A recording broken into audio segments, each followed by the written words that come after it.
Sebuah komunikasi yang digunakan ketika ada perbedaan kepentingan akan menimbulkan sebuah pertentangan. Pertentangan tersebut akan diselesaikan dan dipecahkan berdasarkan sebuah negosiasi, sehingga kedua belah pihak merasa diuntungkan. Oke anak-anak, apa kabar kalian hari ini? Harapan saya kalian tetap sehat dan semangat dalam melakukan pembelajaran daring kita hari ini. Nah, sebelum melakukan aktivitas kita setiap harinya, ada baiknya kita tetap berdoa di rumah agar aktivitas kita tersebut dapat berjalan dengan baik. Oke, pada hari ini kita akan belajar mengenai faktor penentu keberhasilan sebuah negosiasi dan alasan yang tepat digunakan dalam negosiasi. Oke, silakan simak video pembelajaran berikut ini.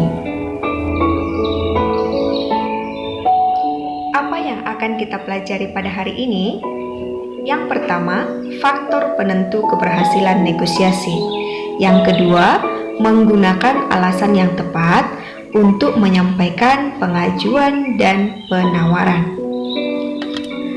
Tujuan pembelajaran kita pada hari ini, setelah mempelajari materinya, kalian diharapkan mampu menganalisis faktor penentu keberhasilan negosiasi dan menggunakan alasan yang tepat untuk melakukan pengajuan dan penawaran dalam negosiasi. Ada beberapa faktor penentu keberhasilan dalam negosiasi. Yang pertama, kesediaan untuk berkompromi. Yang kedua, tidak ada pihak yang dirugikan. Yang ketiga, kesepakatan bersifat praktis. Dan yang keempat, alasan yang disertakan mampu mempengaruhi pihak lain. Yang ada di dalam buku kita ini, contoh yang ada di dalam buku kita ini, pembeli mangga dan si penjual mangga. Di sini ada beberapa contoh alasan-alasan yang logis. Nah, misalnya yang pertama, alasan yang disampaikan mampu meyakinkan pembeli bahwa harga tersebut layak. Buktinya di dalam teks yang ini, contoh ini diambil dari teks yang ini. Yang pertama, ada faktor penyebab keberhasilan negosiasinya. Alasan yang disampaikan mampu meyakinkan pembeli bahwa harga tersebut layak. Bukti kutipannya, belum boleh bu, barangnya bagus loh. Ini bukan karbitan, masak di pohon. Belum boleh bu, 28.000 ya bu, biar saya dapat untung bu. Nah, itulah dia contoh kutipannya yang memberikan alasan yang logis. Lalu yang kedua, tidak memaksa pihak lain. Contoh kutipannya, baiklah, tapi saya boleh memilih sendiri kan bang?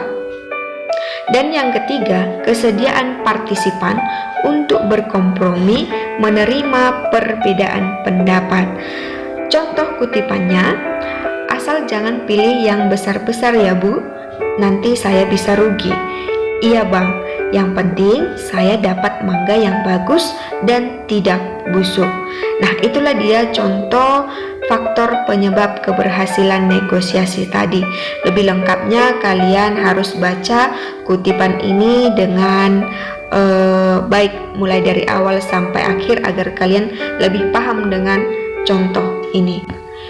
Oke, kita lanjut ke bagian yang kedua, yaitu menggunakan alasan yang tepat untuk melakukan pengajuan dan penawaran dalam negosiasi. Seperti yang kita tahu bahwa negosiasi terjadi ketika adanya sebuah kesepakatan. Untuk mencapai sebuah kesepakatan tersebut, partisipan harus menyertakan alasan yang mendukung pengajuan dan penawarannya.